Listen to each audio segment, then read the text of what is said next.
अय्यूब की पुस्तक इसका 37वां अध्याय 1 से लेके 24 आयत।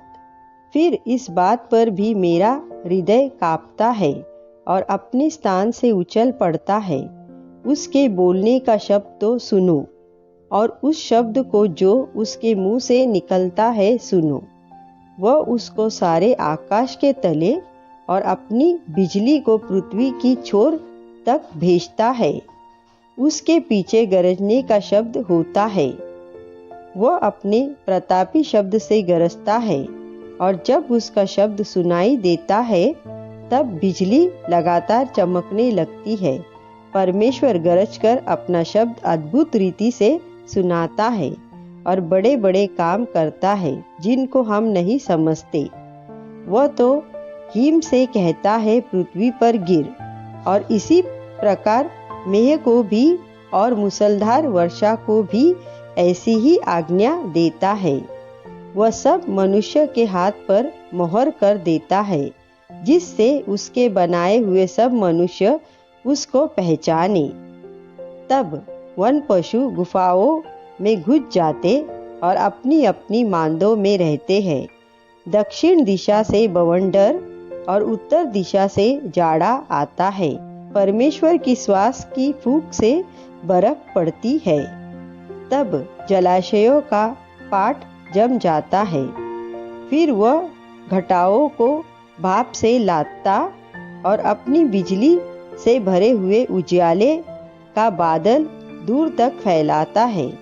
वे उसकी बुद्धि की युक्ति से इधर उधर फिराए जाते हैं, इसलिए कि जो आज्ञा वो उनको दे उसी को वे बसाई हुई पृथ्वी के ऊपर पूरी करे, चाहे ताड़ना देने के लिए, चाहे अपनी पृथ्वी की भलाई के लिए, या मनुष्य पर करुणा करने के लिए वह उसे भेजे। हे अय्यूब, इस पर कान लगा और सुन ले। चुपचाप खड़ा रहे और परमेश्वर के आश्चर्य कर्मों पर विचार कर। क्या तू जानता है कि परमेश्वर कैसे अपने बादलों को आज्ञा देता और अपने बादल की बिजली को चमकाता है?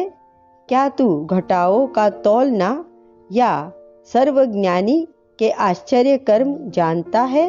जब पृथ्वी पर दक्षिणी हवा के कारण सन्नाटा रहता है, तब तेरे वस्त्र क्यों गर्म हो जाते हैं? फिर क्या तू उसके साथ आकाश मंडल को तान सकता है, जो ढाले हुए दर्पण के तुल्य दूर है?